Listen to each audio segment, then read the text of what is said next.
Bienvenidos a Escuela para la Memoria con Benjamin Polanco. Un cordial saludo a nuestros queridos atletas de la memoria. Hola, hoy nos metemos en un tema, la verdad, súper interesante dentro de la neuropsicología, la acalculia. Tenemos aquí un documento bastante detallado que, nos va a servir de guía. La idea hoy es desgranar un poco qué es esto de la acalculia. ¿En qué se diferencia de otros problemas con los números? Repasar un poquito su historia y, sobre todo, ver los distintos tipos que hay. Básicamente, entender cómo una lesión cerebral puede afectar a algo que parece tan básico como calcular. ¿Empezamos esta exploración? Muy bien, pues vamos a lo básico. La acalculia, entonces, es un trastorno adquirido de la habilidad para calcular. Y esto es importante. Aparece después de una lesión cerebral. O sea, la persona antes sabía. No es lo mismo que la discalculia, que es más bien una dificultad de aprendizaje, digamos, de desarrollo. Estudiar la acalculia, por lo que veo, nos ha enseñado mucho sobre cómo organiza el cerebro todo esto de los números y cómo se conecta con otras cosas, ¿no? Justo. Históricamente, las primeras observaciones son de finales del 19, principios del 20. Médicos como Kleist ya veían que gente con daño cerebral perdía habilidad con los números. Pero fue Henschen, un neurólogo sueco, en 1919, el que le puso el nombre, acalculia. Y muy importante, la asoció directamente a lesiones en el lóbulo parietal izquierdo. Se dio cuenta de que no era un problema general, sino algo más específico. Ah, parietal izquierdo, vale. Y poco después, en 1924, vino un descubrimiento clave, el síndrome de Herxmann. Joseph Herxmann se dio cuenta de que 4 síntomas iban juntos muy a menudo tras una lesión justo ahí, en el parietal izquierdo. Gnosia digital, o sea, no reconocer los propios dedos. Vaya. Y la desorientación derecha-izquierda. Esto fue una bomba, porque reforzaba mucho la idea de que el cerebro tiene áreas especializadas para funciones muy concretas, incluso para calcular. Entiendo. Qué curioso lo de los dedos y la orientación. Sí. Luego ya, a mediados del siglo XX, gente como Luria empezó a mirar más al detalle el tipo de error matemático según la lesión. Y hoy día, con las técnicas de neuroimagen como la resonancia magnética funcional, podemos ver qué áreas se activan al calcular. Sabemos que el surco intraparietal es fundamental, pero también zonas frontales. Y ahora distinguimos mucho mejor la acalculia adquirida de la discalculia del desarrollo. Y por suerte también se ha avanzado en la rehabilitación. Entendido. O sea que, como decías, no hay una acalculia, sino que, hay varias formas. Depende un poco de qué otras funciones estén tocadas, ¿no? A ver, empecemos por la que parece más, el trastorno puro del cálculo. Correcto. Esa sería la anaritmetia o acalculia primaria. Es, digamos, la pérdida de la habilidad de cálculo en sí misma, y que no viene de problemas de lenguaje, ni de lectura, ni de escritura. Vale. Lo más llamativo es que se puede perder el concepto mismo de número. Imagínate no saber qué significa 3. Uf, eso es fuerte. Sí, y claro, dificultad con las operaciones básicas, confundir los signos de sumar, restar, multiplicar, dividir, y olvidar hechos matemáticos como las tablas de multiplicar, que antes se sabían de memoria. Se asocia clásicamente a lesiones en el lóbulo parietal izquierdo en la circunvolución angular. Perder el concepto de número es como si esa intuición numérica desapareciera. Exacto. Y cuando evalúas a estos pacientes, ves errores muy específicos. Por ejemplo, en la transcodificación, pasar de ver escrito 32 a decir 32, o al revés. Les cuesta muchísimo. También fallan en cálculos con varios pasos, o al resolver problemas. Hay autores, como Ardile y Rosselli, que señalan algo interesante. A veces parece que entienden la idea de sumar o restar, pero no recuerdan cuánto es 6 por 7, o lo hacen súper lento. Ya. De hecho, se calcula que un 75% de los pacientes con lesiones ahí, en el parietal izquierdo, confunden los símbolos aritméticos. Vale, esa es la forma pura. Pero has dicho que a veces el problema viene por otro lado. ¿Qué pasa si la dificultad con los números viene de un problema con el lenguaje en general? Pues ahí hablamos de acalculia afásica. Los errores al calcular son consecuencia de una afasia, un trastorno del lenguaje por una lesión en áreas como Broca o Wernicke. Ah, claro. Y los problemas varían. Puede fallar la memoria verbal para recordar los pasos de una operación larga, o no poder ordenar bien los pasos, o incluso contar hacia atrás. Si la lesión es en el área de Broca, que está más en la zona frontal izquierda, La comprensión numérica suele estar bien, pero les cuesta mucho expresar la operación o el resultado, sea hablando o escribiendo. El cálculo es lento, como agramatical. Entiendo. En cambio, si la lesión afecta al área de Wernicke, más atrás, en la zona temporoparietal izquierda, el problema es más de comprender el significado. Confunden el valor de los números, no retienen la información de un problema leído, y a veces escriben números muy fluidos, pero que no tienen nada que ver. ¿Ah, sí? Sí, hay ejemplos de dictar un número y que escriban otra cosa totalmente distinta, como 1519,2 o algo así. Es una grafía numérica fluente, pero incorrecta. Vaya, qué entrelazado está todo. Lenguaje y números. Y esto me lleva a otra duda. Puede ser que alguien entienda perfectamente si le dices 5 más 3, pero si ve escrito 5 plus 3 igual, no sepa qué hacer. Justo. Eso sería la calculia alexia. El problema principal es leer los números y los símbolos matemáticos.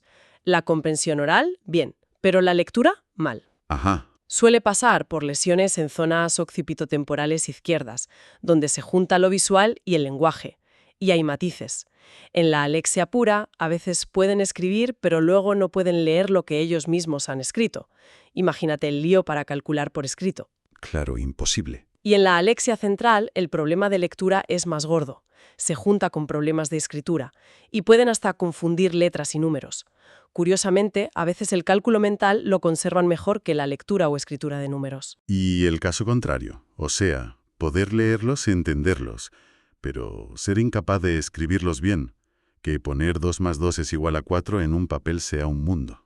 Sí, claro, esa es la acalculia agráfica.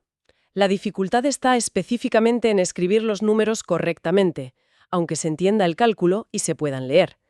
Es secundaria a un problema general de escritura, una agrafia. ¿Vale?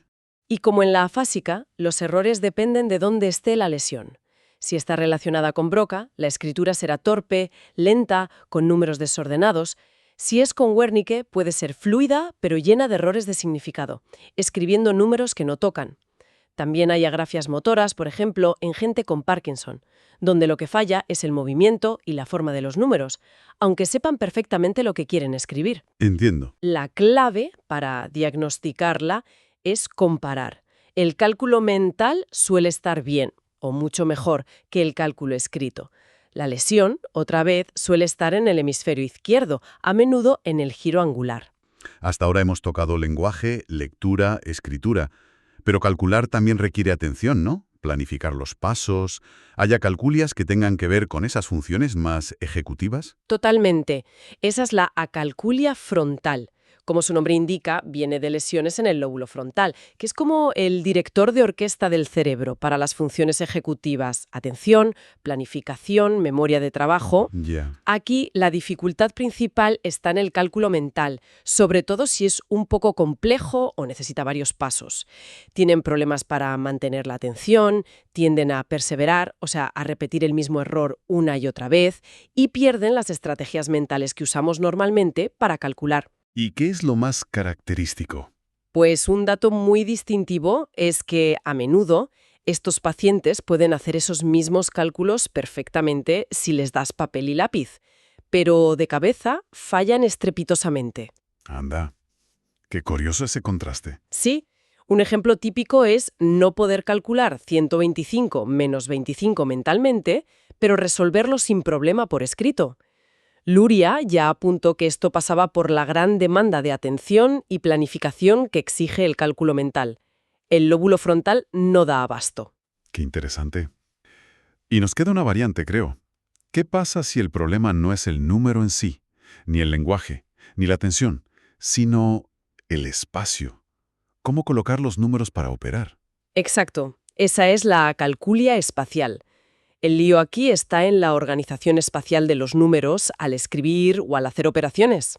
Por ejemplo. Pues errores típicos son alinear mal las columnas en sumas o restas largas, escribir los números invertidos, como un 6 por un 9 o un 12 por un 21, o no saber dónde poner el número que te llevas en la suma o el que prestas en la resta, aunque entiendan perfectamente lo que significa llevar o prestar. Vale, como un problema de maquetación del cálculo, ¿no? Algo así, sí. Y aquí hay una diferencia importante con las otras. Este tipo de acalculia se asocia normalmente a lesiones en el lóbulo parietal derecho. Ah, el derecho. Hasta ahora casi todo era el izquierdo. Exacto. El hemisferio derecho está más implicado en procesar la información espacial, y muchas veces esta calculia espacial va de la mano de otros problemas visoespaciales más generales, como la negligencia espacial, que es no prestar atención a un lado del espacio. Entendido. Para ir cerrando el círculo, mencionas que al principio el síndrome de Gerstmann. ¿Recordamos brevemente por qué fue tan importante en esta historia? Claro, el síndrome de Gerstmann fue esa descripción que hizo Gerstmann de 4 síntomas que aparecían juntos por una lesión muy concreta en el giro angular del parietal izquierdo. Eran 1. Acarculia, 2. Agrafia, 3. Agnosia digital, no reconocer los dedos, y 4. Desorientación derecha-izquierda. La tétrada completa. Eso es. Aunque ver el síndrome completo no es súper frecuente, su descubrimiento fue crucial porque demostró que áreas muy específicas del cerebro se encargan de funciones simbólicas muy complejas como son el cálculo y la escritura, y que además estaban relacionadas con la representación del cuerpo y el espacio. Entonces, después de todo este recorrido, queda clarísimo que calcular no es una función aislada y simple en el cerebro.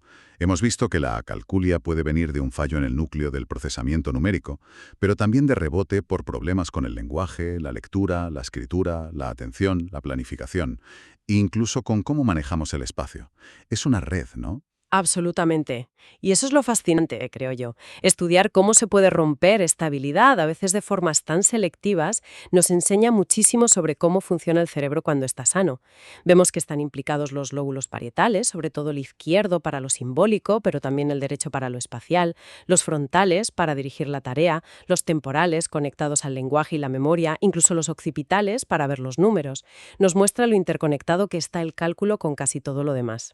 Desde luego. Y si vamos un poco más allá, pensar que algo tan abstracto como la idea de cantidad o las reglas de la aritmética reside en circuitos físicos en neuronas y que una lesión puede borrar esa capacidad de forma selectiva, bueno, nos da una perspectiva bastante única sobre cómo se organiza nuestra mente, ¿no?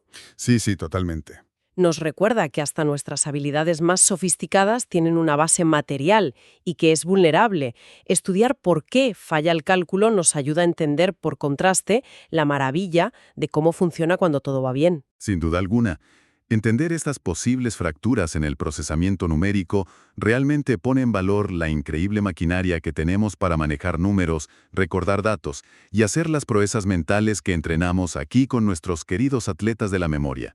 Quizás, fíjate, entender estas dificultades adquiridas podría incluso darnos pistas sobre cómo ayudar mejor a quienes tienen dificultades desde el principio, con la discalculia. Es una reflexión interesante, ¿verdad? Y recuerda que en Escuela para la Memoria Benjamín Polanco estamos para ayudarte a desarrollar tu supermemoria en 24 horas.